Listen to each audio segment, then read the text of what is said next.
Est-ce le bon moment pour investir dans des matières premières? Voudriez-vous détenir des titres de BHP Billiton? Voyons cela ensemble.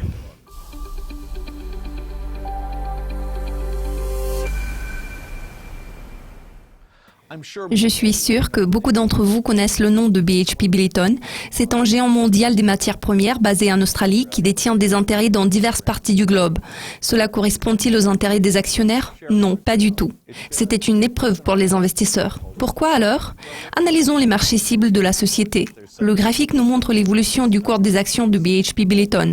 À présent, les titres de la société se négocient à 25 $ par action. Le pic a été enregistré à 90 $. Si vous aviez été détenteur de ces actions, vous auriez sûrement été pris de panique.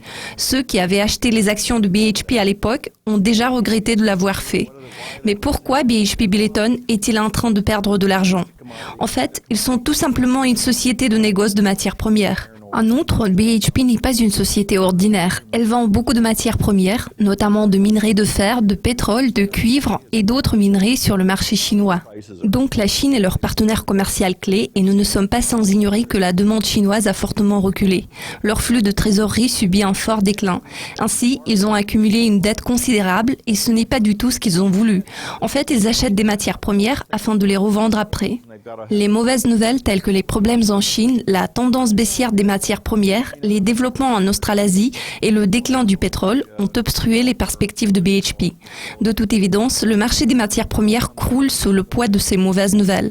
Le prix des actions qui s'est établi à 25 $ par action reflète clairement l'impact de ces développements négatifs. Cependant, l'on pourrait supposer que 25 $ par action est un peu cher. J'aime bien l'idée que les matières premières aient probablement atteint le creux de leur cycle au cours des quelques dernières semaines. Nous avons déjà observé des signes de retournement sur certains marchés tout dernièrement.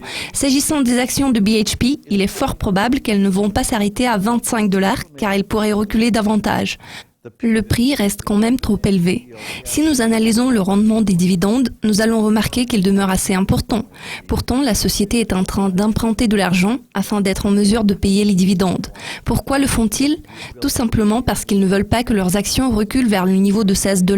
Ils veulent avoir la possibilité de mobiliser des fonds afin de mener leurs activités. Verrons-nous la fin des déboires des marchés des matières premières, notamment ceux du pétrole et du cuivre? Le pire est-il derrière nous? Malheureusement, je ne suis pas un expert dans ce domaine et je préfère ne pas faire de prévisions. Pourtant, je pense que le pétrole ne va pas se négocier dans une fourchette comprise entre 7 et 8 $. Par contre, à un certain moment, la Chine va vouloir se réapprovisionner en matières premières et BHP sera là pour en profiter. Est-ce que le prix de 25 $ par action de BHP me paraît intéressant? Non, pas du tout. Je crois qu'ils marchent sur une corde raide et je n'imagine même pas comment ils vont faire pour payer les dividendes. D'autre part, ils veulent offrir un bon rendement à leurs investisseurs et ils cherchent à générer un bon flux de trésorerie. C'est un objectif clé de chaque entreprise, qu'elle soit basée en Chine ou en Australie, qu'elle se spécialise dans le cuivre ou le minerai de fer. BHP Billiton a encore eu des pertes importantes. Bien que j'aime cette société et sa philosophie, j'aurais préféré qu'elle n'intervienne pas uniquement dans le domaine des matières premières. Mais il est trop tard pour changer les choses. Bref, je pense que le prix des actions de BHP est trop élevé malgré le fait que c'est une entreprise performante. Le temps de cet épisode de conseiller en placement est écoulé. Je suis Mathieu Stevenson en partenariat avec Dukascopy TV. Rappelez-vous, l'argent peut prendre soin de vous, mais il ne peut prendre soin de lui-même. It cannot take care of itself.